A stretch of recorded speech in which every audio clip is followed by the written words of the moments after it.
Hi all. നമുക്ക് relationship എങ്ങനെ കുറച്ചുകൂടെ സ്ട്രെങ്തൻ ചെയ്യാം, സ്ട്രോങ് ആക്കാനായിട്ട് പറ്റും. ഈ സ്ട്രോങ്ങർ റിലേഷൻഷിപ്പിന് എപ്പോഴും നമ്മളോട് തന്നെ ചില ചോദ്യങ്ങൾ ചോദിക്കുക. എങ്ങനെയാണ് നമുക്ക് ആ റിലേഷൻഷിപ്പ് കുറച്ചുകൂടെ മീനിങ് ഫുൾ ആക്കാനായിട്ട് പറ്റുക? ആരോടുള്ള റിലേഷൻഷിപ്പാണെങ്കിലും ശരി, എപ്പോഴും നമ്മളൊരു റിലേഷൻഷിപ്പ് മറ്റേ ആളിനെ നമ്മൾ എന്തുമാത്രം കാര്യമാക്കുന്നു, ദാറ്റ് മീൻസ് എത്രമാത്രം റെസ്പെക്റ്റ് ചെയ്യുന്നു, അതുപോലെ തന്നെ നമ്മൾ അങ്ങോട്ട് ട്രസ്റ്റ് കൊടുക്കുന്നു. ട്രസ്റ്റ് കൊടുക്കുമ്പോൾ മാത്രമേ നമുക്ക് ഇങ്ങോട്ട് ട്രസ്റ്റ് തിരിച്ചു കിട്ടത്തുള്ളൂ. അപ്പോൾ എങ്കിൽ മാത്രമേ ആ ട്രസ്റ്റ് നമ്മൾ ബ്രേക്ക് ആകാതെ വരത്തുള്ളൂ. അപ്പോൾ എപ്പോഴും നമ്മൾ ട്രസ്റ്റ് വർത്തി ആയിട്ട് പെരുമാറാൻ പറ്റണം. അപ്പോൾ അതുകൊണ്ട് തന്നെ നമ്മൾ എപ്പോഴും റിലേഷൻഷിപ്പിൽ നമ്മൾ വളരെ അടുത്ത ആൾക്കാരാണെങ്കിലും അവരോട് വളരെ കോൺഫിഡൻസോടു കൂടി മൈൻഡ്ഫുള്ളായിട്ടും നമ്മൾ കമ്മിറ്റഡ് ആയിട്ടുള്ള ഇൻട്രാക്ഷൻസ് ആവശ്യം. വളരെ കണക്റ്റഡാണ്, വൈഫാണ് അല്ലെങ്കിൽ ഹസ്ബൻഡാണ്, ഡോൺ കെയർ, അങ്ങനെയല്ല. റിലേഷൻഷിപ്പ് നമുക്ക് ഇൻറ്റിമേറ്റ് ആകണമെന്നുണ്ടെങ്കിൽ നമ്മൾ അത് തന്നെ മനസ്സിൽ കണക്ക് കൂട്ടിക്കൊണ്ട് നമ്മൾ പരിശ്രമിക്കണം. അപ്പോൾ നമുക്ക് ഇടയ്ക്ക് എന്തെങ്കിലും നമുക്ക് അവരുമായിട്ടുള്ള വിഷമങ്ങളുണ്ട്, ചെറിയ ചെറിയ പ്രശ്നങ്ങളുണ്ട്. അപ്പോൾ ആക്ച്വലി നമ്മുടെ മൈൻഡിനെ ഒന്ന് ചെറുതായിട്ടൊന്ന് പ്രോഗ്രാം ചെയ്താൽ മതി.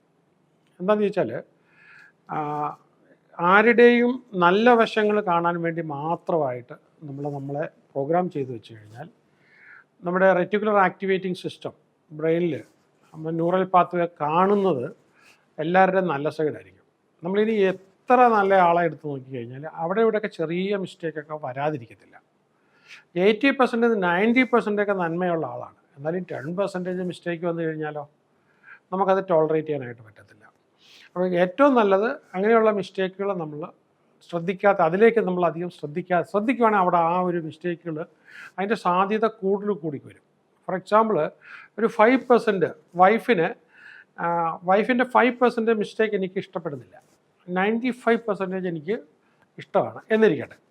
അപ്പോൾ അങ്ങനെയാണെങ്കിൽ ഞാൻ ഈ 5% ഇങ്ങനെ നോക്കി അത് കറക്റ്റ് ചെയ്യാനായിട്ട് നോക്കി നടക്കുമ്പോഴത്തേക്ക് ഈ 5% പയ്യെ കൂടി 8%, 9%, 12% ഇങ്ങനെ വർദ്ധിച്ചുകൊണ്ടിരിക്കും. പിന്നെ അങ്ങനെ നമ്മൾ അതിൽ തന്നെ ശ്രദ്ധിച്ച് കഴിയുമ്പോഴത്തേക്ക് നമുക്ക് ഏതാനും ആഴ്ചകളും മാസങ്ങളും കഴിയുമ്പോൾ 50% മോളിൽ പോകും. അപ്പോൾ വൈഫിനെ നമുക്ക് ഒരിക്കലും അക്സെപ്റ്റ് ചെയ്യാൻ പറ്റത്തില്ലാത്തൊരു ലെവലിലേക്ക് പോകും. അപ്പോൾ നേരെ മറിച്ച് ഹസ്ബൻഡിന് ഇത് തന്നെയാണ്, വൈഫ് ഇങ്ങനെ. അപ്പം ഈ കുറവുകളിലേക്ക് നമ്മൾ ശ്രദ്ധ കേന്ദ്രീകരിക്കരുത്. നമ്മുടെ റെറ്റിക്കുലർ ആക്ടിവേറ്റിംഗ് സിസ്റ്റം, ഇപ്പോൾ ന്യൂറോളജിയുടെ വേർഡാണത്, പക്ഷേ അതിനകത്ത് ശ്രദ്ധ എന്ന് വേണമെങ്കിൽ നമുക്ക് മലയാളത്തിലേക്ക് തന്നെ പറയാം. അപ്പോൾ നമ്മൾ ശ്രദ്ധിക്കുന്നത് എപ്പോഴും നല്ല വശങ്ങൾ മാത്രമാണ്. അപ്പോൾ നല്ല വശങ്ങൾ ശ്രദ്ധിക്കാൻ തുടങ്ങുമ്പോഴത്തേക്ക് ആ നന്മയുടെ വശങ്ങൾ കൂടി അപ്പോൾ അതനുസരിച്ച് നമ്മുടെ പെരുമാറ്റത്തിൽ ഇച്ചിരി മാറ്റം വരും. അപ്പോൾ നമ്മുടെ പെരുമാറ്റത്തിൽ ഇച്ചിരി മാറ്റം വരുമ്പോൾ നമ്മുടെ ഭാഗത്തുനിന്ന് നല്ല പെരുമാറ്റമായി കഴിയുമ്പോൾ അവരത് കറക്റ്റ് ചെയ്ത് തന്നെ വന്നോളൂ.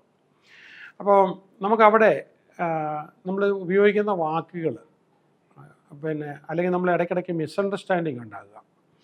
അപ്പോൾ നമ്മൾ പറയുന്നത് പലതും പോസിറ്റീവായിട്ടും ക്ലിയറായിട്ടും ഇൻറ്റൻഷനലായിട്ടും പറയുക.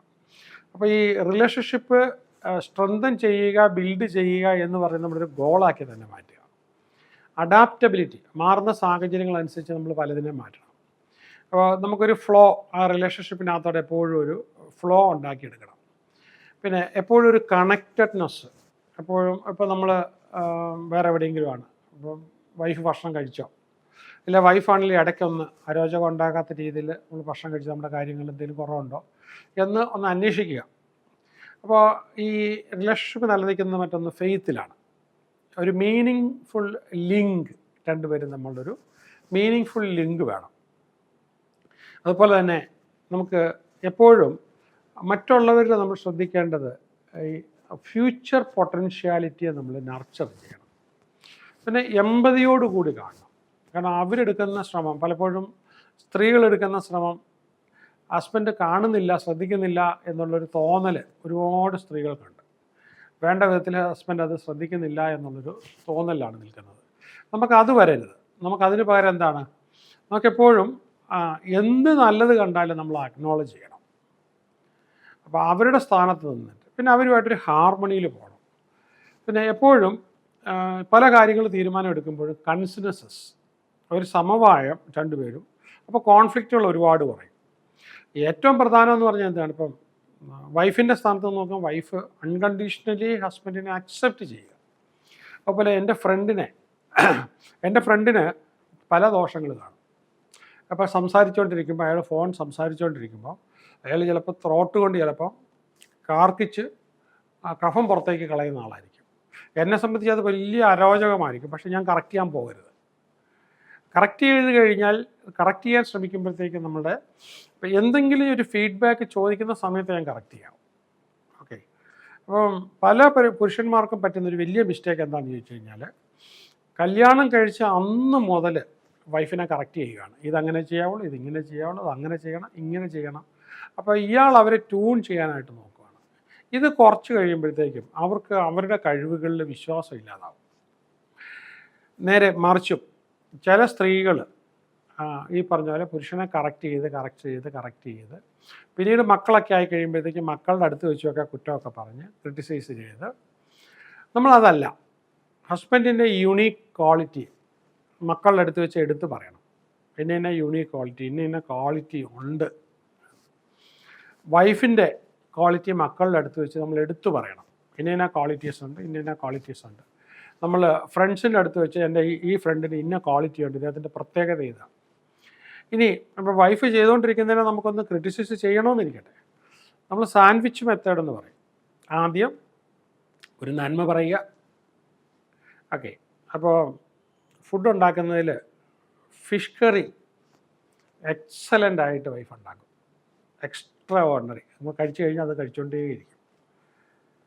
പക്ഷേ അവിയലുണ്ടാക്കുമ്പോൾ മാത്രം എന്തോ ഒരു ചെറിയ കൂട്ട് ചേരാതെ വരും. പക്ഷേ രസം ഉണ്ടാക്കിയാലും നല്ലതാണ്. ഇങ്ങനെ നമ്മൾ പറയുകയാണെങ്കിൽ അവരെ സംബന്ധിച്ചിടത്തോളം അത് എന്താണ്, സാൻഡ്വിച്ച് ചെയ്തു. ആ പ്രശ്നമുള്ളത് അതിനകത്ത് കയറി. അപ്പോൾ അവർക്കത് ഫീൽ ചെയ്യത്തുമില്ല. അത് വളരെ കറക്റ്റായിട്ട് കറക്റ്റ് ചെയ്യുകയും ചെയ്യും. അതുപോലെ ഹസ്ബൻഡിൻ്റെ അടുത്ത് പറയുമ്പോൾ ഞാൻ പല കാര്യവും വൈഫ് പറയുകയാണ്, ഞാൻ പല കാര്യവും ഓർക്കാതെ തന്നെ മിക്കവാറും അത് ഞാൻ ഉദ്ദേശിച്ച കാര്യം തന്നെ അദ്ദേഹം വാങ്ങിച്ചുകൊണ്ട് വരും.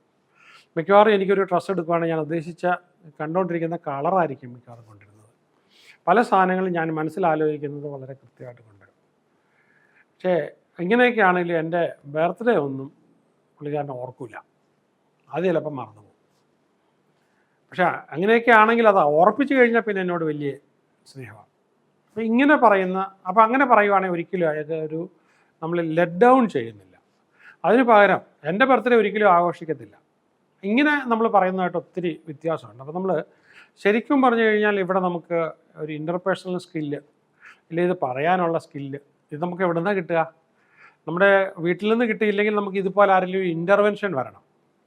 പിന്നെ അതുപോലെ തന്നെ നമുക്ക് ഇൻഫ്യൂസ് എക്സൈറ്റ്മെൻറ്റ്, അപ്പം ഓപ്റ്റിമിസം, നമ്മുടെ ലൈഫ് പാർട്ട്ണറും ഒക്കെ ആയിട്ട്, അടുത്ത ഫ്രണ്ടും ആണെങ്കിലും. പിന്നെ നമ്മുടെ കമ്മ്യൂണിക്കേഷൻ പലപ്പോഴും റിസ്റ്റോറേറ്റീവ് ആയിരിക്കണം. അപ്പോൾ അവരിൽ എന്തെങ്കിലും കുറവുണ്ടെങ്കിൽ അതുകൂടെ പരിഹരിച്ചുകൊണ്ട് മുന്നോട്ട് പോകാനായിട്ട്, അപ്പം എപ്പോഴും ഒരു ഡീപ്പ് റിലേഷൻഷിപ്പിലേക്ക് പോകാനായിട്ട്, അപ്പോൾ അവരുടെ ഒരു റിക്കവറിയും കൂടെ കൊടുക്കുന്ന രീതിയിലായിരിക്കണം. അപ്പോൾ എപ്പോഴും നമുക്ക് വിജയിക്കണമെന്നുണ്ടെങ്കിൽ നമ്മുടെ കൂടെ ഒരു ടീം വേണം. ആ ടീമുമായിട്ട് നല്ല റിലേഷൻഷിപ്പ് വേണം. അപ്പോൾ റിലേഷൻഷിപ്പ് ബിൽഡിങ്ങിനുള്ള സ്ട്രെങ്ത് വരണം. അപ്പോൾ ടീമിൻ്റെ സിനർജി എന്ന് പറയുമ്പോഴത്തേക്ക് ഒരാൾക്കില്ലാത്ത കഴിവ് മറ്റേ ആളിന് കാണും. ആ സിനർജി നമുക്ക് വർക്കൗട്ട് ചെയ്യാനായിട്ട് വരണം. അപ്പോൾ ഇൻഡിവിജ്വൽ ഇൻട്രസ്റ്റിനെ കഴിഞ്ഞും വലുതാവും എപ്പോഴും ഈ ടീമിൻ്റെ ഗോളും അത് അച്ചീവ്മെൻറ്റിനുള്ള സ്പീഡും ഒക്കെ നോക്കുമ്പോൾ. പിന്നെ നമുക്കൊരു എപ്പോഴും ഒരു ഹെൽത്തി റിലേഷൻഷിപ്പിൻ്റെ സൈന് അങ്ങോട്ടും ഇങ്ങോട്ടും പരസ്പരം ഫോസ്റ്റർ ചെയ്യുന്നത്. ഇപ്പോൾ ഡിസിഷൻസ് എടുക്കുമ്പോൾ രണ്ടുപേരും അങ്ങോട്ടും ഇങ്ങോട്ടും അതിൽ ചേർന്ന് ഡിസിഷൻസ് എടുക്കുക. മറ്റൊരാളിൻ്റെ പെർസ്പെക്റ്റീവ് കൂടെ അയാളുടെ കാഴ്ചപ്പാട് കൂടെ ഇത് ചെയ്യുക. മറ്റൊരാളോട് കൈൻഡായിട്ട് സപ്പോർട്ടീവായിട്ട് അയാൾക്ക് എപ്പോഴും ഫീലിംഗ് സേഫായിട്ട്, പിന്നെ അതുപോലെ തന്നെ ആ ബൗണ്ടറീസ് റെസ്പെക്റ്റ് ചെയ്യുന്ന രീതിയിൽ ഫീലിംഗ് കംഫർട്ടബിൾ, അയാൾ വലുതെന്ന് വിചാരിക്കുന്നതിനെ വാലിഡേറ്റ് ചെയ്ത് പറയുക. അപ്പോൾ പിന്നെ അവനവൻ ചെയ്യുന്ന കാര്യത്തിന് taking responsibility, I am sorry I apologise എന്ന് പറയാനുള്ള, പിന്നെ അതുപോലെ തന്നെ ഓപ്പൺ കമ്മ്യൂണിക്കേഷൻ, പക്ഷേ അതുപോലെ തന്നെ ഇമോഷണൽ ഇൻ്റലിജൻസ് ഇൻ റിലേഷൻഷിപ്പ്. അപ്പം എനിക്ക് ചില കാര്യങ്ങൾ വന്നാൽ ഞാൻ ഇറിറ്റേറ്റഡ് ആകുമെന്നുള്ളത് എനിക്കറിയാം. അതുപോലെ തന്നെ ഞാൻ ചിലത് പറയുമ്പോൾ എൻ്റെ വൈഫ് ഇറിറ്റേറ്റഡ് ആകും, എൻ്റെ മക്കൾ ഇറിറ്റേറ്റഡ് ആവും എന്നുള്ളത് എനിക്കറിയാം. അപ്പം ഞാൻ ഡൗൺ ആകാൻ ചാൻസ് ഉള്ളതിൽ നിന്ന് എനിക്ക് പതിയെ ഒഴിയാൻ പറ്റുമല്ലോ, എനിക്ക് ദാറ്റ് ഐ നോ. അതുപോലെ തന്നെ എന്ത് കാര്യം പറയുമ്പോഴും എൻ്റെ വൈഫ് ഡൗൺ ആകും എന്നെനിക്കറിയാം. അപ്പോൾ ഈ 2 കാര്യങ്ങൾ വെച്ചിട്ട് എനിക്ക് ആ ഇറിറ്റേറ്റഡ് ആകാൻ പറ്റിയ അവസരം ഞാൻ കൊടുക്കാതിരിക്കാം. ഒന്ന്, ഒരു ഇറിറ്റേറ്റഡ് ആകാനോ ഡൗൺ ആകാനുള്ള അവസരം എനിക്ക് കൊടുക്കാതിരിക്കാം. അപ്പോൾ അവിടെ നമുക്ക് ചോയ്സാണ്. നമ്മൾ വണ്ടി ഓടിച്ചുകൊണ്ട് പോകുമ്പോൾ എത്ര വണ്ടി നമ്മളുമായിട്ട് മുട്ടാൻ പറ്റുന്ന സ്റ്റേജ് വരുന്നുണ്ട്, അവിടെ നിന്നെല്ലാം നമ്മൾ മാറ്റിക്കൊണ്ട് പോകുന്നില്ലേ. അപ്പോൾ എന്ന് പറഞ്ഞ പോലെ റിലേഷൻഷിപ്പിൻ്റെ സുഖം അനുഭവിക്കണമെന്നുണ്ടെങ്കിൽ നമ്മൾ ഈ ഇമോഷണൽ ഇൻ്റലിജൻസ്, അതായത് അവരുടെ ഇമോഷനെയും നമ്മുടെ ഇമോഷനെയും നമുക്ക് നേരത്തെ നോക്കി കാണാനായിട്ട്. പിന്നെ എമ്പതി എന്ന് പറയുമ്പോൾ മറ്റുള്ളവരുടെ ഫീലിങ്ങിനെ നമ്മൾ മനസ്സിലാക്കാനുള്ള കഴിവാണ്. കമ്മ്യൂണിക്കേഷനകത്ത് ഇഫക്റ്റീവ്നെസ് കൊണ്ടുവരിക, തോട്ട്സും ഇമോഷൻസും അങ്ങോട്ടും ഇങ്ങോട്ടും എക്സ്പ്രസ് ചെയ്യുക. പിന്നെ സെൽഫ് അവെയർനെസ്, എൻ്റെ ഇമോഷൻസ്, എൻ്റെ റിയാക്ഷൻസ്, ഇതൊക്കെ എനിക്ക് നേരത്തെ മനസ്സിലാക്കാനായിട്ട് വരിക. Self regulation and motivation. അപ്പോൾ ചില കാര്യത്തിൽ എനിക്ക് ഞാൻ അനങ്ങാതിരിക്കണം, മിണ്ടാതിരിക്കണം. അപ്പോൾ മാനേജ് ഇമോഷൻസ്, സ്റ്റേ പോസിറ്റീവ്. നമുക്ക് എന്തെങ്കിലും ഇപ്പോൾ കഴിച്ചുകൊണ്ടിരുന്ന ഭക്ഷണം അപ്പോൾ അടുത്ത് വന്നു കഴിഞ്ഞപ്പോഴത്തേക്കും പെട്ടെന്ന് നമ്മളത് എടുക്കാനായിട്ട് തുടങ്ങിയപ്പോഴത്തേക്കും പെട്ടെന്ന് പാത്രത്തോടെ താഴെ വീഴും. അപ്പോൾ ഏത് ഇമോഷനാണ് നമ്മൾ പ്രകടിപ്പിക്കുന്നത്, നമുക്ക് ആ ഒരു ഇമോഷൻ നമുക്ക് അവിടെ പ്രകടിപ്പിക്കാതിരിക്കാൻ പറ്റുമോ? പിന്നെ അവരുടെ ഭാഗത്തൊരു പരാജയമുണ്ട്, അണ്ടർസ്റ്റാൻഡിങ് ദാറ്റ് ഫെയിലിയർ. പിന്നെ നമുക്ക് 2 പേർക്കൊരു മിസ്റ്റേക്ക്, യൂണിലാറ്ററലായിട്ടല്ല ബൈലാറ്ററലായിട്ടൊരു മിസ്റ്റേക്ക് ഉണ്ടായി, അതിൽ നിന്ന് നമുക്ക് എന്ത് പാഠമാണ് പഠിക്കാനായിട്ടുള്ളത്. പിന്നെ അതുപോലെ തന്നെ ഓണസ്റ്റി, ഓപ്പൺ റെസ്പോൺസിബിലിറ്റി. പിന്നെ അതുപോലെ തന്നെ നമ്മൾ അങ്ങോട്ടും ഇങ്ങോട്ടും അക്കൗണ്ടബിൾ ആകുക. പിന്നെ ട്രസ്റ്റ്, എല്ലാ ബന്ധത്തിൻ്റെയും ഈ ഫണ്ടമെൻ്റൽ എന്ന് പറയുമ്പോൾ അടിത്തട്ട് എപ്പോഴും ട്രസ്റ്റാണ്. ട്രസ്റ്റ്, സപ്പോർട്ട്, ഈ കാര്യങ്ങളാണ്. അപ്പോൾ നമുക്കൊരു കാര്യത്തിന് അവരെ കൗണ്ട് ചെയ്യാൻ പറ്റുമോ, റിലയബിൾ ആകാൻ പറ്റുമോ? അവർക്ക് ഏറ്റവും പ്രധാനപ്പെട്ട, വൈഫിന് ഏറ്റവും പ്രധാനപ്പെട്ട ചാലഞ്ചിങ് സമയത്ത് നമ്മൾ ഇല്ലാതിരിക്കുക. അവരെ സംബന്ധിച്ചിടത്തോളം അത് ഒരിക്കലും അവർക്ക് ടോളറേറ്റ് ചെയ്യാൻ പറ്റില്ല. ഇക്വാളിറ്റി അവർക്ക് കൊടുക്കുക, ഇക്വാളിറ്റി അവർക്ക് ഫീൽ ചെയ്യുക. അതുപോലെ ഇൻറ്റിമസി നമ്മൾ മനസ്സിൽ തോന്നിയാൽ മാത്രം പോരാ. ഈ കഴിക്കാത്ത ഭക്ഷണവും, നമ്മൾ ഭക്ഷണം കൊണ്ട് എടുത്തു വെച്ചിട്ടുണ്ട്, നിങ്ങൾ കഴിക്കുന്നില്ല, നോ യൂസ്. ചിലവാക്കാത്ത പണം, നമുക്ക് യാതൊരു യൂസും ഇല്ല എന്ന് പറഞ്ഞ പോലെയാണ് പ്രകടിപ്പിക്കാത്ത സ്നേഹം. അപ്പോൾ ഇൻറ്റിമസി ഉണ്ടെങ്കിൽ നമ്മളത് പ്രകടിപ്പിക്കണം. നമ്മൾ ഇമോഷണലായിട്ടും ഫിസിക്കലായിട്ടും എത്രമാത്രം ക്ലോസ്നെസ് ഉണ്ട്. ഇപ്പം ഞാൻ പിന്നെ പുറത്തൊക്കെ പോയിട്ട് വരുവാണെങ്കിൽ, കുറച്ച് ദിവസത്തേക്ക് ഇല്ലാതെ വരുവാണെങ്കിൽ മക്കളെ 2 പേരെ ഹഗ് ചെയ്യും. അപ്പോൾ അവർ വീട്ടിൽ വന്ന് കയറുമ്പോഴേ അവർ റെസ്പെക്റ്റ് ചെയ്യും. കഴിച്ചിട്ടൊക്കെ ഇരിക്കുകയാണെങ്കിൽ അവർ കൈയൊക്കെ കഴുകിയിട്ട് വരും ഹഗ് ചെയ്യാനായിട്ട്, അവർ നേരെ ഹഗ് ചെയ്യും. അപ്പോൾ അവരെ സംബന്ധിച്ചിടത്തോളം അതൊരു എന്താണ്, അത് ഇറ്റ് ഷോസ് ദ ഇൻറ്റിമസി. വൈഫിനെ ഹഗ് ചെയ്യും. അപ്പം ഒരുപാട് വർഷങ്ങളായിട്ട്, അതുപോലെ തന്നെ ഞാനൊരു കഴിക്കാനിരിക്കുവാണെങ്കിൽ മക്കൾ കഴിച്ചതാണെങ്കിൽ അവരടുത്ത് വന്ന് കസേരയിൽ ഇരിക്കും. അപ്പോൾ എന്തെങ്കിലും പറയുന്നുണ്ടാവും. അപ്പോൾ അത് ക്രിയേറ്റ് ചെയ്തെടുത്ത, ഓട്ടോമാറ്റിക്കായിട്ട് വരത്തില്ല ഒരിക്കലും. പണ്ടൊക്കെ ഈ പറഞ്ഞതുപോലെ ഞാനും ഈ ഒരു സിസ്റ്റത്തിലേക്ക് പോകുന്നതിന് മുമ്പ് അവർ അവരെ വിളിച്ചാൽ വരുന്നില്ല എന്ന് പറയും. പക്ഷേ അത് കഴിഞ്ഞ് പിന്നീട് അതിൻ്റെ ഇമ്പോർട്ടൻസ് ഒക്കെ പറഞ്ഞ് മനസ്സിലാക്കി കഴിയുമ്പോഴത്തേക്കും, അപ്പോൾ എന്തെങ്കിലും നിവൃത്തി ഉണ്ടെങ്കിൽ ഇനി അവർ കംപ്ലീറ്റ് കഴിച്ചാൽ ഒരു പപ്പടമെങ്കിലും കഴിച്ചിട്ടാണെങ്കിലും കൂടെ ഇരിക്കും.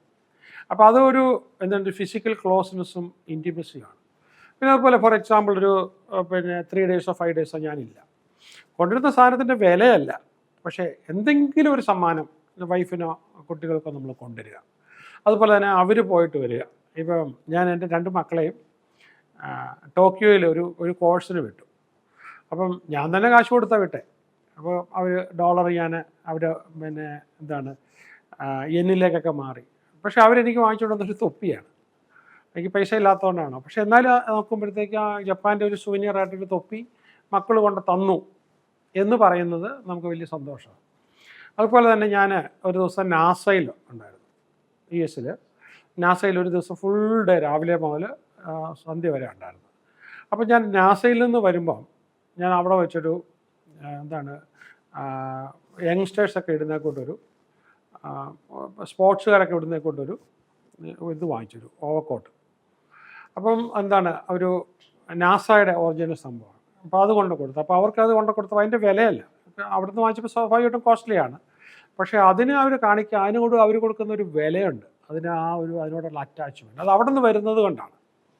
അപ്പോൾ എന്ന് പറഞ്ഞതുപോലെ നമ്മൾ എന്തെങ്കിലും, അപ്പോൾ ഇതൊക്കെ നമ്മൾ കൊടുക്കണം. ഏത് ബന്ധത്തിനും ഒരു ചെടി കുഴിച്ചു വെക്കുന്ന പോലെ നമ്മൾ വെള്ളമൊഴിക്കണം, വളമിടണം, വെള്ളമൊഴിക്കണം, വളമിടണം. അപ്പോൾ അതിനിടയ്ക്ക് വേറൊരു കാര്യമാണ്, നമ്മൾ ഈ ചെടികളൊക്കെ വെച്ച് കഴിഞ്ഞാൽ അതിന് ചിലപ്പം പുഴുക്കുത്ത് വരും, കേടുകൾ വരും. അപ്പം മറ്റുള്ളവർ പറഞ്ഞ് ദുഷിപ്പിക്കാൻ ചില ബന്ധങ്ങളെ, അപ്പോൾ അതും നമ്മൾ നന്നാക്കണം. അപ്പോൾ ഈ ബന്ധം നിലനിൽക്കുന്ന മുഴുവനും റെസ്പെക്റ്റിലാണ്. Mutual admiration and regard. Respect എന്ന് പറഞ്ഞാൽ പെട്ടെന്ന് പറയാനുള്ളത് ഈ വന്നു കഴിഞ്ഞാൽ പോലീസ് സല്യൂട്ട് ചെയ്യുന്നതിൽ അങ്ങനെയല്ല. അപ്പോൾ എൻ്റെ മകനുമായിട്ടുള്ള ബന്ധത്തിന് ഞാൻ റെസ്പെക്റ്റ് കൊടുക്കുന്നുണ്ടെങ്കിൽ മ്യൂച്വൽ അഡ്മിറേഷൻ ആൻഡ് റിഗാർഡ്. അപ്പോൾ ഞാൻ വരുന്നതിനെക്കുറിച്ചും പോകുന്നതിനെക്കുറിച്ചൊക്കെ അവർക്ക് എപ്പോഴും ഒരു റിഗാർഡുണ്ട്. അവർക്ക് ഇമ്പോർട്ടൻസ് കൊടുക്കുന്നുണ്ട്, ഞാൻ കൊടുക്കുന്നുണ്ട്, അവരിങ്ങോട്ടും തരുന്നുണ്ട്. അപ്പോൾ ഇങ്ങനെ നമ്മൾ കൊടുക്കാൻ പറ്റുമെന്നുണ്ടെങ്കിൽ, അപ്പോൾ എൻ്റെ ഏതൊരു ഗസ്റ്റിനെ കഴിഞ്ഞും വലുതാണ് മക്കൾ. അപ്പോൾ അവരുമായിട്ടുള്ള റിലേഷൻഷിപ്പ് ഒരിക്കലും മോശമാകാൻ പാടില്ല, അവർ തെറ്റിദ്ധരിക്കാൻ പാടില്ല. ഉപയോഗിക്കുന്ന വാക്കുകൾ, അവരെ ഹർട്ട് ചെയ്യുന്ന വാക്കുകൾ ഒരിക്കലും നമ്മുടെ വായിൽ നിന്ന് വരാൻ പാടില്ല. കാരണം അവർ വളരെ ഇമ്പോർട്ടൻ്റ് ആയിട്ടുള്ള ആൾക്കാരാണ്. ഇങ്ങനെ നമ്മൾ കണ്ടെങ്കിൽ മാത്രമേ നമുക്ക് ഈ ബന്ധത്തിന് അടിത്തറ ഉണ്ടാവുള്ളൂ. അതേപോലെ തന്നെ എൻ്റെ വളരെ കീ ആയിട്ടുള്ള എംപ്ലോയീസ്. അപ്പം എംപ്ലോയീസ് ചില ആൾക്കാർ ഒരു തമാശയ്ക്ക് വേണ്ടിയിട്ട് ഒരു സീരിയസ്നെസ്സും ഇല്ലാത്ത വരുന്ന ആൾക്കാർ കാണും. വേറെ എന്തെങ്കിലും ഓപ്പർച്യൂണിറ്റി വരുന്നുണ്ടോ എന്ന് നോക്കിയിരിക്കുന്ന ആൾക്കാർ. അതല്ലാതെ വേറെ എന്ത് കിട്ടിയാലും ഇവിടുന്ന് പോകൂല എന്ന് പറഞ്ഞ് നിൽക്കുന്ന ആൾക്കാരും കാണും. അപ്പോൾ നമ്മൾ അങ്ങനെ പറഞ്ഞ് നിൽക്കുന്നവരെ നമ്മൾ എങ്ങനെയാണ് കാണണ്ടേ? അവരങ്ങനെ പറഞ്ഞ് നിൽക്കുന്ന ആൾക്കാരെ നമ്മൾ തീർച്ചയായിട്ടും നമ്മുടെ ഭാഗമായിട്ട് കാണണം, നമ്മളോട് കൂടി ചേർത്ത് നിർത്തണം. അപ്പോൾ അവരുമായിട്ട് കൂടുതൽ ബന്ധം വേണം. അപ്പം അതുപോലെ തന്നെ നമുക്ക് ഹസ്ബൻഡ് ആൻഡ് വൈഫ് ആണെങ്കിൽ ഫിസിക്കൽ അഫെക്ഷൻ, ആ അഫെക്ഷനകത്ത് അല്ലെങ്കിൽ ആ ലവിനകത്ത് എക്സ്പ്രസ് ചെയ്യണം. ഫോർ എക്സാമ്പിൾ, ഹസ്ബൻഡ് ഉറങ്ങിക്കിടക്കുക, രാവിലെ വൈഫ് എഴുന്നേക്കുന്ന കൂടെ ഹസ്ബൻഡ് എഴുന്നേൽക്കുന്നില്ല. അപ്പം വൈഫ് എഴുന്നേറ്റ് പോകുമ്പോൾ നെറ്റിയിലൊരു കിസ് കൊടുത്തിട്ടോ കവിളിലൊരു കിസ് കൊടുത്തിട്ടോ പോവുക. അപ്പോൾ ഹസ്ബൻഡ് കണ്ണ് തുറന്ന് നോക്കി, അപ്പോൾ വൈഫ് ഇങ്ങനൊരു, തീർച്ചയായിട്ടും it's an expression of love. ഭയങ്കര ഒരു ലാംഗ്വേജ് അവിടെ പാസ് ചെയ്തത്. അതേപോലെ തന്നെ വൈഫ് ഒരു തലവേദന എടുത്തിട്ട് ഉച്ച കഴിഞ്ഞപ്പോൾ കിടക്കുക. ഹസ്ബൻഡ് എന്നിട്ട് ചോദിച്ചു, എനിക്ക് ചെറിയ തലവേദന, ഞാൻ ഇച്ചിരി നേരം ഒന്ന് കിടക്കട്ടെ. അപ്പം ഞാനിതിപ്പോൾ മാറ്റിത്തരാം, നമ്മളവിടെ പോയി ആ തലയ്ക്കൊക്കെ ഒന്ന് മസാജ് ചെയ്യുകയോ ബാമിട്ട് പിടിക്കുകയോ ഒക്കെ ചെയ്യുകയൊക്കെ ചെയ്യാമെന്ന് പറഞ്ഞു കഴിഞ്ഞാൽ, അപ്പം നടുവേദനയാണ്, എന്നാൽ ഒന്ന് തിരിഞ്ഞു കിടക്കും, ഞാനൊന്ന് മസാജ് ചെയ്ത് നോക്കട്ടെ, എൻ്റെ മസാജ് കഴിയുമ്പോഴത്തേക്ക് മാറും എന്ന് പറയുമ്പോൾ അത് ചെയ്യുമ്പോഴത്തേക്കും വൈഫ് എന്ന് പറഞ്ഞു കഴിഞ്ഞാൽ നമുക്ക് വേണ്ടിയിട്ട് എന്തും ചെയ്യാനായിട്ട് വൈഫ് അതോടുകൂടി പ്രിപ്പയർഡ് ആകുവാണ്. അപ്പോൾ ഇത് നമ്മൾ കൊടുക്കാനായിട്ട് തയ്യാറാകണം. പിന്നെ നമുക്ക് ഈ ടാസ്കുകളുണ്ടെങ്കിൽ, ഇപ്പോൾ ചില ടാസ്ക് എനിക്ക് വളരെ പെട്ടെന്ന് ചെയ്യാവുന്ന ടാസ്ക് ഉണ്ട്, ഞാൻ അത് ഏറ്റെടുത്ത് ചെയ്യാം. ആ സമയത്ത് വൈഫിന് വളരെ ചെയ്യാനായിട്ട് ഇഷ്ടമുള്ളതും ഈസി ആയിട്ടുള്ള ടാസ്ക്, ലെറ്റർ ഡു ഇറ്റ്, അങ്ങനെ ചെയ്യണം. അപ്പോൾ നമ്മൾ അങ്ങനെ അത് പറഞ്ഞിട്ട് ഏത് ചെയ്യുന്നതാണ് നല്ലത്. അപ്പോൾ എനിക്കൊരു സാധനം എഴുതാനാണെങ്കിൽ വളരെ എളുപ്പത്തിൽ പറ്റും, ഐഡിയ ഫോം ചെയ്യാനും പുതിയൊരു കാര്യം കണ്ടെത്താനാണെങ്കിൽ വളരെ എളുപ്പത്തിൽ പറ്റും.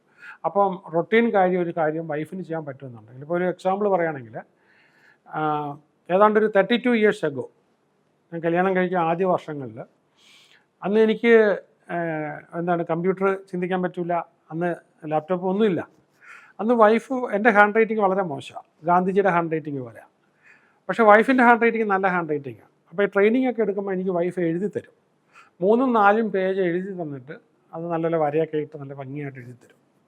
ആ എഴുതി തരുന്നതിനെ ഞാൻ ഫോട്ടോസ്റ്റാറ്റ് എടുത്തിട്ട് ഞാൻ ക്ലാസ്സിൽ കൊടുക്കുമായിരുന്നു. ഓക്കെ, ഞാൻ പറയുകയും ചെയ്യും, അതെൻ്റെ വൈഫ് എഴുതുകയെന്ന് പറയുകയും ചെയ്യും. കാരണം അപ്പോൾ നമുക്ക് അത്രയും സമയം ലാഭിക്കാനായിട്ട് പറ്റും. പിന്നീട് വന്നു കഴിഞ്ഞപ്പോഴത്തേക്ക് എന്ത് ചെയ്തു, നമ്മളൊരു പോർട്ടബിൾ ടൈപ്പ് റൈറ്റിംഗ് മെഷീൻ വാങ്ങിച്ചു കൊടുത്തു. വൈഫ് ചുവന്ന കളറിലും കറുത്ത കളറിലും ആയിട്ട് പലതും ടൈപ്പ് ചെയ്ത് തരും. നമ്മൾ അതായിരിക്കും കീ പോയിൻറ്റ്സ് ആയിട്ട് കൊടുത്തിട്ട് ക്ലാസ് എടുക്കുമായിരുന്നു. പിന്നീട് വന്നപ്പം 95 ആദ്യത്തെ കമ്പ്യൂട്ടർ വാങ്ങിക്കുന്നത്. കമ്പ്യൂട്ടർ വാങ്ങിച്ചു കഴിയുമ്പോൾ വൈഫിനും കമ്പ്യൂട്ടർ അറിയത്തില്ല. ഞാൻ അന്ന് ചെയ്തത്, കമ്പ്യൂട്ടർ നല്ലപോലെ അറിയാവുന്ന ഒരു സ്റ്റാഫിനെ നിയമിച്ചു. ആ സ്റ്റാഫിൻ്റെ മേജർ ജോലി എൻ്റെ ജോലികൾ ചെയ്യുകയും ബാക്കിയുള്ള സമയം വൈഫിനെ കമ്പ്യൂട്ടർ പഠിപ്പിക്കുകയാണ്. അപ്പം അത് പിന്നെ കമ്പ്യൂട്ടറിൻ്റെ സ്ഥിരമായ ഉപയോഗത്തിലേക്ക്, എപ്പോഴും കമ്പ്യൂട്ടർ ഉപയോഗിക്കുന്ന ഇതിലോട്ട് പോയി. അപ്പോൾ എന്ന് പറഞ്ഞ പോലെ മ്യൂച്വലി സപ്പോർട്ട് ചെയ്യണം. പിന്നെ നമ്മൾ ചെയ്യുമ്പോഴത്തേക്ക് എപ്പോഴും ഈ ഫെയർനെസ്, ജസ്റ്റ് ആൻഡ് ഫെയർ, ഒരു നീതിയുക്തം വേണം. വൈഫിന് വേണ്ടതാണ് എപ്പോഴും നീതി കൊടുക്കണം, ഹസ്ബൻഡിന് വേണ്ടത് നീതിയാണ്. അപ്പോൾ ഇവർക്ക് രണ്ടുപേർക്കും നമ്മൾ അങ്ങോട്ടും ഇങ്ങോട്ടും കൊടുക്കേണ്ട ഏറ്റവും വലിയൊരു സാധനമാണ് ഫെയർനെസ്, നീതി. അപ്പോൾ അതുപോലെ തന്നെ ബാലൻസ്ഡ് ഡിസിഷൻ മേക്കിംഗ് ഉണ്ടാകണം. ഇനി ഈ റിലേഷൻഷിപ്പിൻ്റെ ക്വാളിറ്റി, ഇപ്പം നിങ്ങളുടെ ഇതിനകത്ത് ഇപ്പോൾ കേട്ടോണ്ടിരിക്കുന്ന നിങ്ങളുടെ ജീവിതത്തിൻ്റെ quality, that quality depends on the quality of your relationship. അപ്പം ആ റിലേഷൻഷിപ്പ് ക്വാളിറ്റി ഉണ്ടാക്കാൻ നിങ്ങൾക്കേ പറ്റൂ, നിങ്ങൾ ഉണ്ടാക്കിയെടുക്കുന്നതാണ് മറ്റേ ആളുടെ ക്വാളിറ്റി. അപ്പം അതുകൊണ്ട് നമ്മുടെ ലൈഫ് പാർട്ട്ണറുമായിട്ടും ഫ്രണ്ട്സുമായിട്ടും ജെൻറ്റിലായിരിക്കാം, കൈൻഡ് ആകാം, ഒരു സേഫ് എൻവയറമെൻറ്റ്, ഒരു മ്യൂച്വൽ റെസ്പെക്റ്റ്, ഒരു ബോണ്ടിങ്, ആക്റ്റീവ് കമ്മ്യൂണിക്കേഷൻ, പിന്നെ അതുപോലെ തന്നെ ചില കാര്യങ്ങളിൽ ജോയ് ആൻഡ് ലാഫിങ് together, happiness together, and trust and commitment, അതാണല്ലോ നമ്മുടെ ഫൗണ്ടേഷൻ എന്ന് പറയുന്നത്. പിന്നെ നേരത്തെ പറഞ്ഞ പോലെ എമ്പതി, മറ്റൊരാളുടെ ഫീലിംഗ് എന്താണെന്ന് നമ്മൾ അയാളുടെ ഫീലിങ്ങിനെ ഉൾക്കൊള്ളാനായിട്ടും മനസ്സിലാക്കാനായിട്ടും. പിന്നെ ഇതിനൊക്കെ ഉപരിയായിട്ട് നമുക്ക് വേണ്ടത് ഇൻഡിപെൻഡൻസ്. വൈഫിന് നമ്മൾ ഇൻഡിപെൻഡൻസ് കൊടുക്കണം, ഹസ്ബൻഡിന്. അപ്പോൾ നമ്മൾ ആ ഡിസിഷൻസിന് ഇടയ്ക്ക് പോയി കയറരുത്, ഇടയ്ക്ക് അവർക്ക് സ്പേസ് കൊടുക്കണം, എങ്കിൽ അവരുടെ വ്യക്തിത്വം വളരുകയുള്ളൂ. കോൺഫ്ലിക്റ്റ് നമുക്ക് അത് പറയാനുമുള്ള സൗകര്യം കൊടുക്കണം, എങ്കിൽ മാത്രമേ അവരുടെ ഒപ്പീനിയൻ ഡിഫറൻസ് പറയാനായിട്ടുള്ളൂ. അപ്പോൾ അതുപോലെ തന്നെ ഗ്രോത്ത്, രണ്ടുപേരും മ്യൂച്വലി ഡെവലപ്പ് ചെയ്തുകൊണ്ടിരിക്കുക. അപ്പം ഒരു പാർട്ണറെ ഏറ്റവും നീതിയുക്തമായ ഒരാൾ ചെയ്യേണ്ടത്, നിങ്ങൾ എന്ത് ജോലി ചെയ്യുന്നെങ്കിലും എവിടെയാണെങ്കിലും ചെയ്യേണ്ടത്, നിങ്ങളുടെ പാർട്ട്ണറെ നിങ്ങൾ ഈക്വലായിട്ട് ട്രീറ്റ് ചെയ്യുന്നുണ്ടോ, ഈക്വലായിട്ട്. അപ്പം ഈക്വലായിട്ട് നമ്മൾ പറഞ്ഞാൽ മാത്രം പോരാ. അപ്പം വൈഫിന് ഇഷ്ടപ്പെട്ട ജോലി ചെയ്യാനായിട്ട്, വൈഫിന് ഇഷ്ടപ്പെട്ട മേഖലയിൽ എന്തെങ്കിലും ചെയ്യാനായിട്ട്, ഇങ്ങനെ എന്തിനും അവർക്ക് ഫ്രീഡം കൊടുക്കുക, ഇക്വാളിറ്റി കൊടുക്കുക. ഇപ്പോൾ ഈ കല്യാണം കഴിച്ച് ഇങ്ങോട്ട് വരുമ്പോഴേ, അല്ലെങ്കിൽ ഹസ്ബൻഡ് വൈഫ് പ്രതീക്ഷിക്കുന്ന പോലൊക്കെ ചെയ്യുമെന്നൊരിക്കലും പ്രതീക്ഷിക്കരുത്. കാരണം രണ്ടുപേരുടെ മനസ്സിലും ഉള്ള ഇന്നർ വേൾഡ് രണ്ടും രണ്ടാണ്. ഒരാളുടെ മനസ്സിൽ ചെന്നൈ ആണെങ്കിൽ വേറൊരാളുടെ ഇന്നർ വേൾഡ് ബാംഗ്ലൂരാണ്. അപ്പോൾ ചെന്നൈയുടെ മാപ്പിനകത്ത് നമ്മൾ ബാംഗ്ലൂർ സ്ഥലം നോക്കിയാൽ കാണില്ല.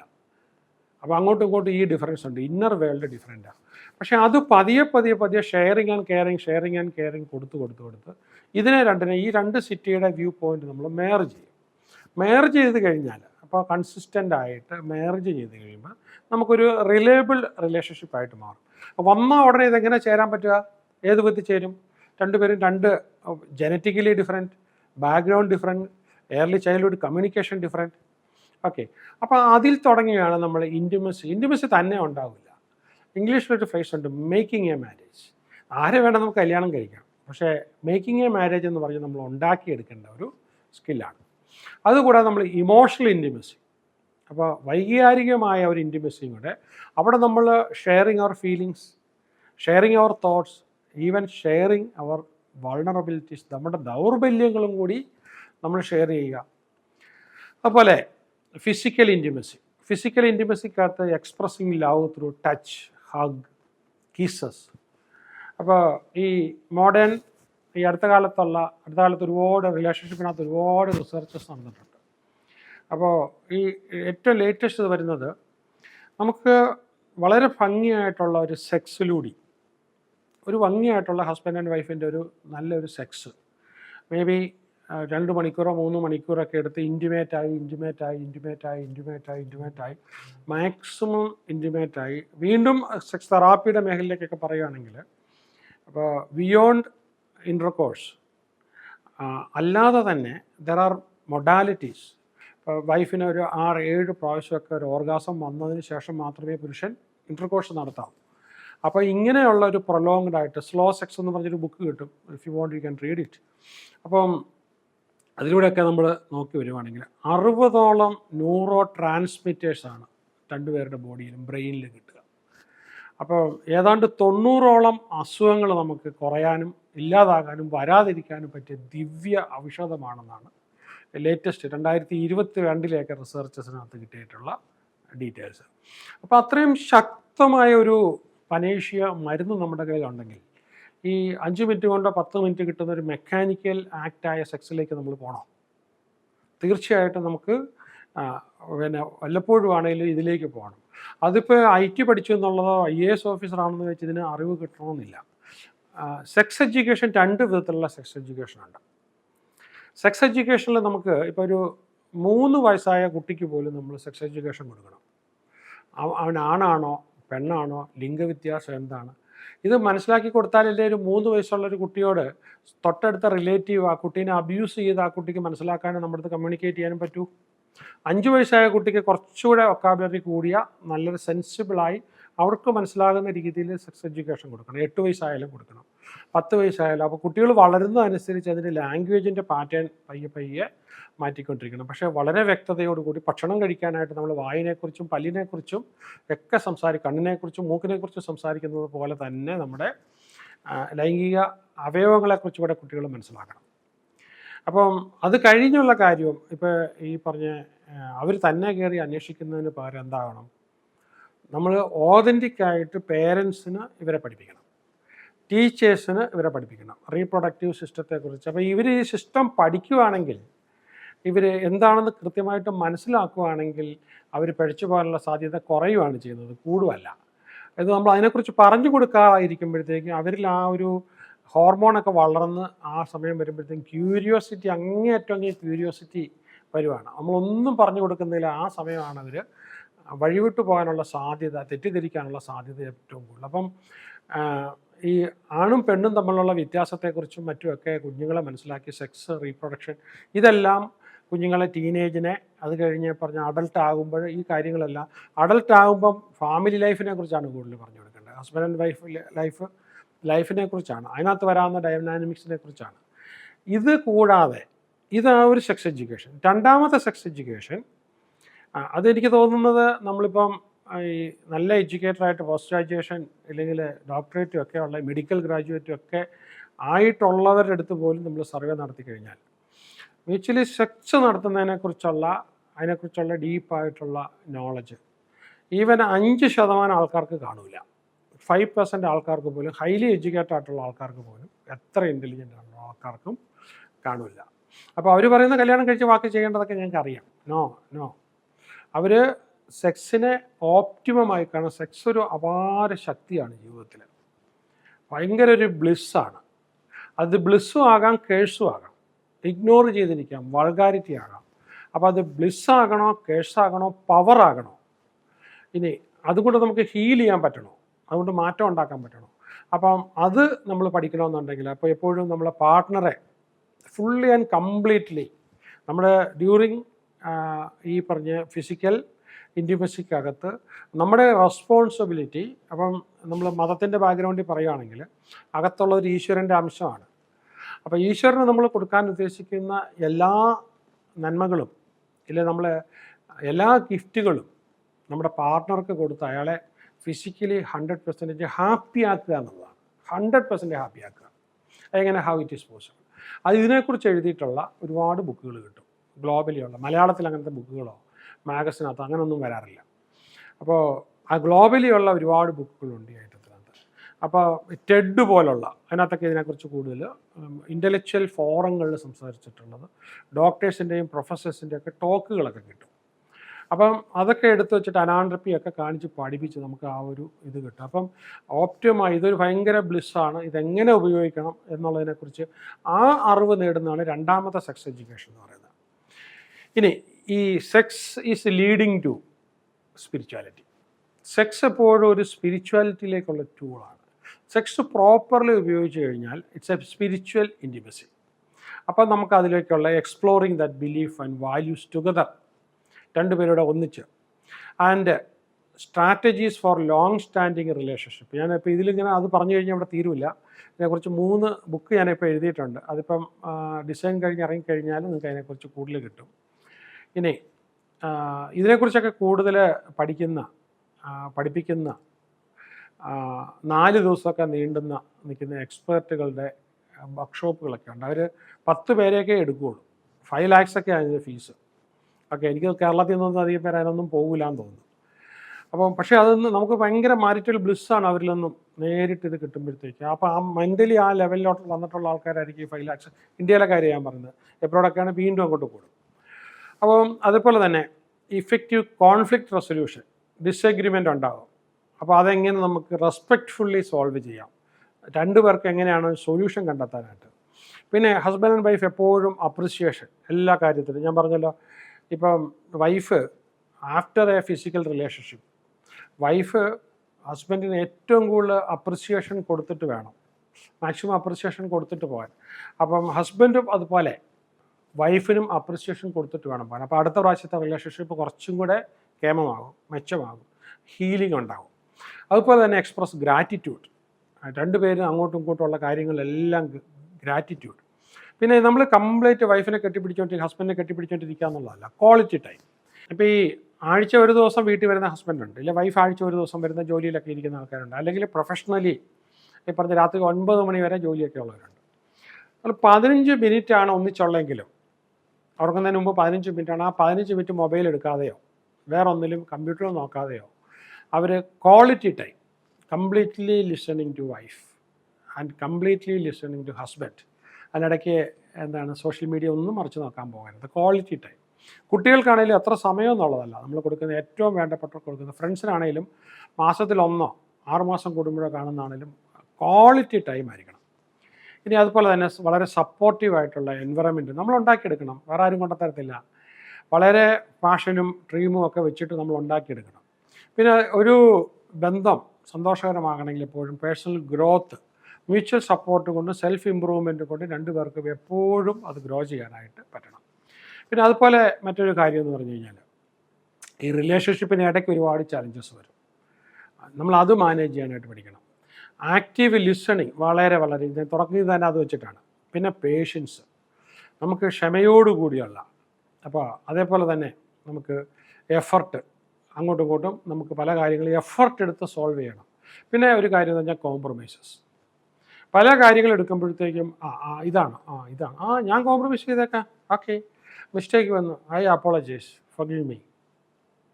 എന്ത് സന്തോഷത്തിലങ്ങ് തീരും. ഇനി നമ്മൾ ഈ അങ്ങോട്ടും ഇങ്ങോട്ടും അത് വിട്ടുകൊടുക്കാനായിട്ട് ഈ വാക്ക് എപ്പോഴും കൂടുതൽ, അപ്പോൾ I apologise, forgive me, pardon me, ഈ ഒരു വാക്ക് നമ്മുടെ കൂട്ടത്തിൽ നിന്ന് വളരെ ജെന്യുവിനായിട്ട് അപ്പോൾ ആ വൂണ്ട് ഹീലാവും. ഇനി നമുക്ക് ഈ പറഞ്ഞ പോലെ അതല്ല ഇവിടം കഴിഞ്ഞാൽ നമ്മൾ പോകുന്നത്, നമുക്ക് ഉദ്ദേശിക്കുന്നതിന് അപ്പുറത്തേക്കൊക്കെ പോയി തങ്ങളിൽ നല്ലപോലെ ഉരസി ഇങ്ങനെ വരുവാണെന്നുണ്ടെങ്കിൽ ഈ കൗൺസിലിംഗ് എന്ന് പറയുമ്പോഴത്തേക്കും നമുക്കവിടെ എന്തെങ്കിലും ചെറിയ പ്രോബ്ലം ഉണ്ടെങ്കിൽ നല്ല എക്സ്പേർട്ടായിട്ടുള്ള ഒരാൾ, വളരെ എക്സ്പേർട്ടുള്ള ആൾ നമുക്കതിനെ വഴി കാണിച്ചു തന്ന് ഒരു മേഖലയിലുള്ള ആ പ്രശ്നത്തിൻ്റെ ഒരു തേർഡ് പാർട്ടി പോയിൻ്റ് ഓഫ് വ്യൂവിൽ എപ്പോഴും അതാ ചിന്തിക്കുന്നത്. കൗൺസിലറുടെ പ്രത്യേകത എന്ന് പറഞ്ഞാൽ തേർഡ് പാർട്ടി നല്ല കൗൺസിലറെ കിട്ടാനായിട്ട് വലിയ പാടാണ്. ഇപ്പോൾ ലൈഫ് ലൈൻ്റെ കോഴിക്കോട് ഓഫീസിലും തിരുവനന്തപുരത്ത് ഓഫീസിലും നമ്മൾ ആളെ വെച്ചിട്ടുണ്ട്. അവിടെ തന്നെ നമുക്ക് നല്ല വെയിറ്റിംഗ് ഉണ്ട്.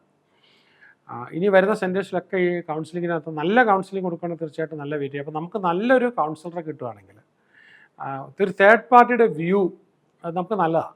തേർഡ് പാർട്ടിയുടെ വ്യൂ ഇത് രണ്ടും കേട്ടിട്ട്, അല്ലാതെ നമുക്ക് അസുഖമുള്ളത് കൊണ്ടല്ല നമുക്ക് കൗൺസിലിങ്ങിന് പോകുന്നത്. വ്യൂ പോയിൻ്റ് പലപ്പോഴും മാറ്റാനായിട്ടുള്ള ഒരു ടൂളിന് വേണ്ടിയാണ്. ഇനി നമുക്ക് ഈ സസ്റ്റെയിനിങ് റൊമാൻസ് ആൻഡ് പാഷൻ, നമുക്ക് ഈ പ്രായം പെട്ടെന്ന് ഓടിക്കേറി പോകാതിരിക്കാൻ നമുക്ക് എപ്പോഴും ഈ പറഞ്ഞ റൊമാൻസ് വളരെ വളരെ നല്ലതാണ്. അപ്പോൾ അത് പ്രായമായാലും സെക്സ് വേണമെന്നല്ല, സെക്സിൻ്റെ എക്സ്പ്രഷൻസ് വേറെ ഒരുപാടുണ്ട്. ഗൂഗിൾ ചെയ്ത് നോക്കിയാൽ മതി, ചാറ്റ് GPT നോക്കിയാലും നമുക്ക് കിട്ടും.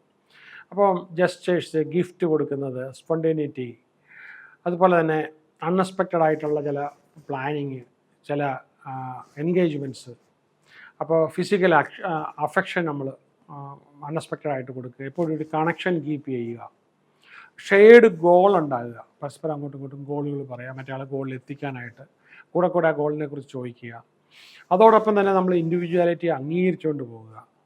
നമുക്ക് അതുപോലെ തന്നെ ട്രസ്റ്റും സെക്യൂരിറ്റിയും നിലനിർത്തിക്കൊണ്ട് ഒന്ന് പറഞ്ഞ് രണ്ടാമത് പറഞ്ഞ് ഞാൻ പിരിയുന്ന ആ ഒരു ചിന്താഗതിയെ മനസ്സിൽ നിന്ന് കളയുക, ഒരിക്കലും പിരിയൂല എന്നുള്ള. പിന്നെ കൺസിസ്റ്റൻസി ഇൻ വേർഡ്സ് നമ്മൾ ഉപയോഗിക്കുന്നത്, അപ്പോൾ ആ ട്രസ്റ്റ് മുന്നോട്ട് കൊണ്ടുപോകണമെങ്കിൽ. പിന്നെ നമുക്ക് എന്തെങ്കിലും കൺസേൺസ് ഉണ്ടെങ്കിൽ അത് ഓപ്പണായിട്ട് ഓണസ്റ്റായിട്ട് അങ്ങോട്ടും ഇങ്ങോട്ടും പറയുക. നമുക്കൊരു പാർട്ട്ണർ ഉണ്ടെങ്കിൽ, പാർട്ട്ണർ മാത്രമല്ല നമ്മുടെ ഫ്രണ്ട്സിൻ്റെയും, റിലയബിൾ ആൻഡ് ഡിപ്പെൻഡബിൾ ആകുക. അപ്പോൾ ഒരു പ്രോമിസ് ഉണ്ടെങ്കിൽ അത് ഫുൾഫിൽ ചെയ്യുക, കമ്മിറ്റ്മെൻ്റ് ഉണ്ടായിരിക്കുക. പിന്നെ പറയുന്ന പല കാര്യത്തിനകത്തും ട്രാൻസ്പെറൻസി, അപ്പോൾ ലോയൽറ്റി നമുക്കതുപോലെ തന്നെ. പിന്നെ അതുപോലെ തന്നെ ഒരു കുറച്ച് സ്പേസ് കൊടുക്കണം, ബൗണ്ടറീസ് നമ്മൾ അങ്ങോട്ട് കംപ്ലീറ്റ്ലി കയറിയിട്ട്, അപ്പോൾ സ്പേസിനെ നമ്മൾ റെസ്പെക്റ്റ് ചെയ്യണം.